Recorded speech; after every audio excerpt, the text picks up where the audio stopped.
24,000 পয়গম্বর কেউ মাওলার সঙ্গে বেয়াদবি করেন নাই, কোন বান্দার সঙ্গে তাদের আদবের খারাপ নাই। ভালো উচ্চ উচ্চ উচ্চ ভালো ব্যবহার, সর্বশেষ ভালো ব্যবহারটা আল্লাহর হাবিব দেখায়া 1 2 এরকম করতে করতে 99 কাছাকাছি তিনি ব্যবহার দিয়ে বিশ্ব জয় করছেন। ঠিক না ঠিক?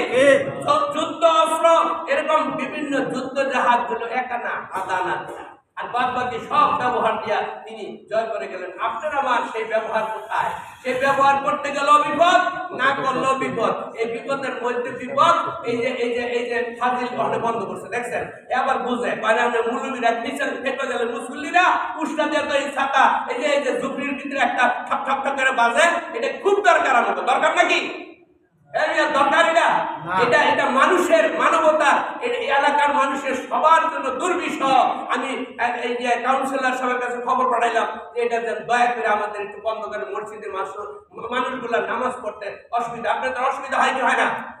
তাহলে মাঝে মধ্যে যখন কারেন্ট যায় তাহলে এক যন্ত্রণা, এক জ্বালা, কারেন্ট গেছে, তারপরে আবার জ্বালার উপরে জ্বালা শুরু করে দেয়। এই শুরু করা জ্বালাটা একটা সহ্য হয় না।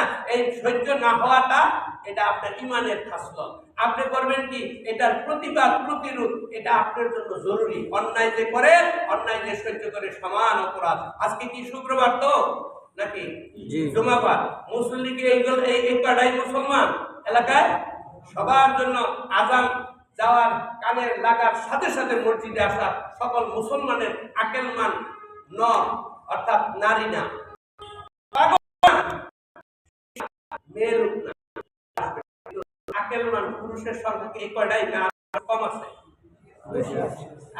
বেশি আছে। তাহলে গাপটি মেয়েরা যদি বয়ে রয়েছে, আবার এখানে আসছে, হুজুর কথা তো ভালোই লাগছিল, কোন সময় আমার টেকা চাই ফেলা বিপদে আছে, যন্ত্রণা আছে, আপনার তো স্বভাব ভালো না, আপনি আবার কোন সময় কালেকশনের হাত মেরিয়ে দেন নাকি, এই চিন্তা আছে যে এত গরমের ভিতরে কালেকশনের কথাটা উড়ান, তাই তো?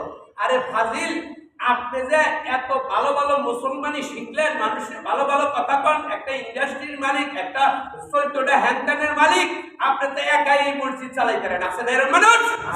তাহলে তারা কোথায়?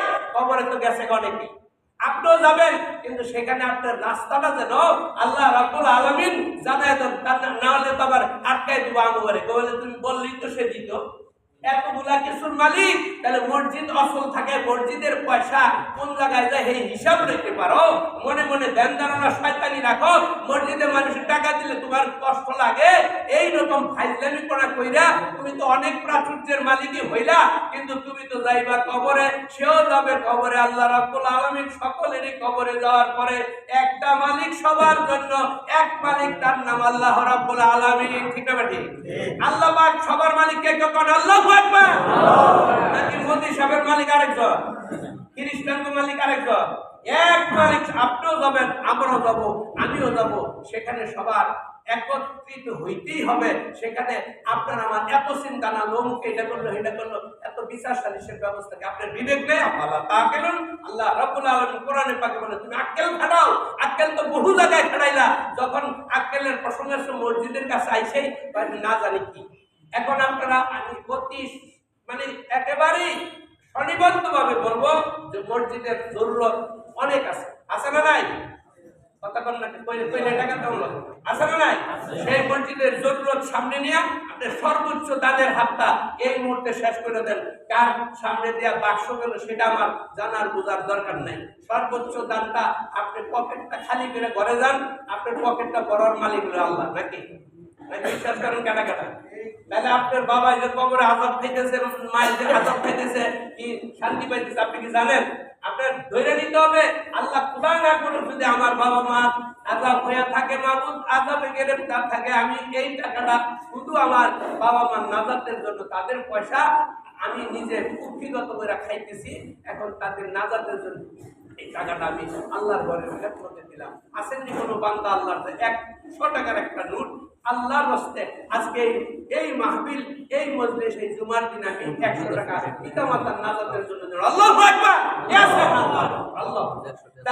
এখন যারা যা পারেন তাই আমি জীবনও করবো না, সর্বোচ্চ দান দিয়ে যান।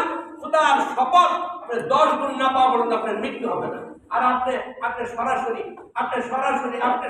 ব্যাংকে 6% 7% অবৈধ রোজগার, সেটা হলো ঘুষের পয়সা, সুদের পয়সা, সেটার জন্য আপনি কত হিসাব করে নেন। আল্লাহ কয় 1-10 কত, 1-কত কত আল্লাহ কয় পছন্দ করলে একের আমি 70 গুণ বাড়াই দিই। কত 1-কত 70। আমার কয় আমি পছন্দ করলে 70 আমি 700 করে দিই। সুবহানাল্লাহ। ওই একটা দিই একের আমি 700 বানাই। তারপরে আল্লাহ কয় হে বান্দা, গোলাম বান্দা, আমি পছন্দ হইলে ওই নেকটার আমি 7000 বানাই। একটু জোরে সুবহানাল্লাহ।